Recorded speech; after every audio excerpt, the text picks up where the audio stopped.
issue of ISA, which abolishing the draconian law, it can be used as a tool to sustain the powers to be. And it has even wiped out the labor movement, the left movement in the past. As you read through the book, you can feel a sense of anger, yeah? And also the spirit to fight back, which is good. As I peruse through the book, yeah, we are also from the same camp, Kamuntin camp.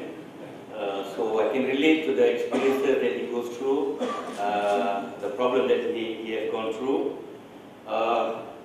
A lot of bittersweet experience, especially through the interrogation, especially the 60 days. It all depends, and different people have different experiences. As for me, it's just underground. 60 days I don't see sunlight. So you can imagine where your source of air is the vent. They close the vent, you're in trouble, which they did right now. They have to scuttle through to try to get a bit of gas air. Also, so basically as we read through, I'm happy that Saudara Kua is able to go step by step and trying to explain, and also being able to connect it to what's happening outside. So it is a story, it is something that not only us inside and our friends outside and the international world, you know, even for me, my professor from Cornell University has been campaigning in the US, trying to get me out. Of course, I still stay there. But the idea, the spirit, which is very good, which I did write a poem for him on that one. So we go through various processes and different things. For me, hallucinating, diarrhea, headache, you name it, I have it. In fact, after I got out, my hair turned white. So I may look like KFC, but I may want to prefer to look like Trotsky or something, you know. But the children usually, when they grow them all, say KFC, KFC. So I'm not getting any, commission on that, So the thing is that, so we went through a lot of difficult times. For me, sometimes I have to lie to protect our friends, because we feel that maybe they're not ready. If they are just learning the rope and you get in, then in deep trouble. So most of us survive simply because a matter of principle. We did it because we believe in it, rather than trying to be heroes or trying to have a whole flock of people following you. We just did it because we believe in it, and that's what made us survive. If you want to be heroes, they'll break you, because they know how to break people. And we're able to meet here, the other side is we're able to meet with each other from all walks of life, political leanings, and share. Even now, when you've got out more than 50 years, we are like brothers of different political leanings, but we remember the time that we were together, we fought together, and these are the things that Kua has also brought out on many things about what's happening. It also reflects also that how maybe Kua would probably in his next book will talk more about how did we maintain our sanity, But as days goes on, as like Kua says, when you tak ada food dan perut, you go into certain, depressed, or you cannot stand sound. I remember one time, Kua got out from his room. Somebody went to my room, and I did it because I didn't arrange the slippers correctly. While sweeping the floor, I must just display this, So there's a kind of, so meaning that our friends went through it because they believe in it, and I'm glad to be, to be part of the whole process.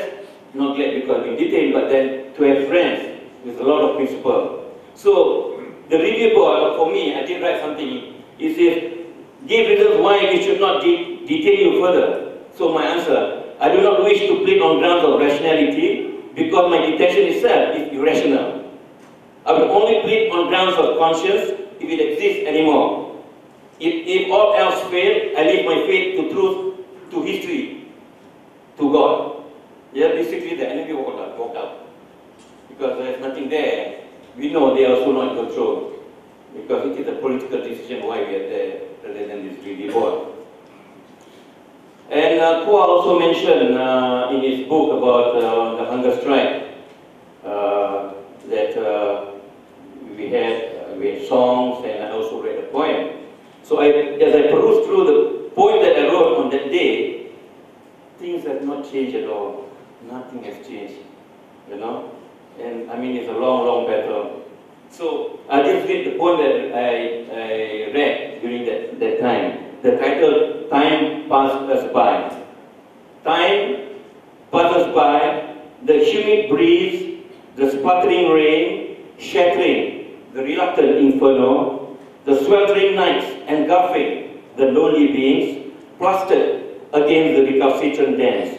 So the story repeats itself with interspersed spies, selling souls for the price of freedom. Seeking truth, life encroached, families shook asunder, hiding the ever-welling tears to touch love, splintered by the roaring thunder and steely mountains of no return, cold, unforgiving.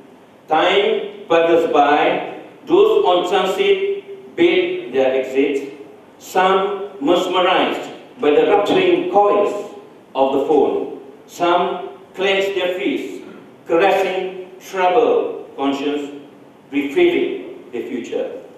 Silence sets the stage. For today, there are no goodbyes, sudden laughters, sudden bickerings, sudden sadness, stillness infiltrates. Seeking solace in the quiet corner of the mighty walls, licking the invisible wounds that torment the lonely souls. So to families and friends, pale words cast a drastic shadow against the staunch ones, where fatal attractions flirt confidently, ever willing to extend a destructive hand.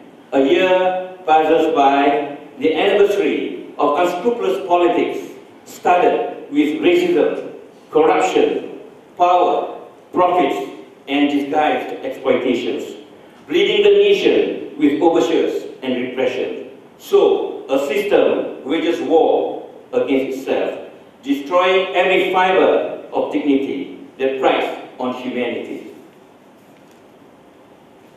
To those who see the delinquent democracy smile a sarcastic while, to the intrigues of lost direction, remain steadfast to the ideology within. Truth must prevail. Repressions repented, struggles extended, victories a passing reminder. For these humble beings, sucked into lost horizons, committed to be outcasts of a shattered society, must rekindle the spirit of tomorrow, a lasting will from the catalyst of today, smashing injustices from the fathomless pits, liberating morality trapped in the facade of heavenliness. So we cling on to dignity, where love smiles, a thousand smile, where we are one in the struggle to be one. This was from the 27th of October 1988. So, I've seen the other editions of Dr. Kua.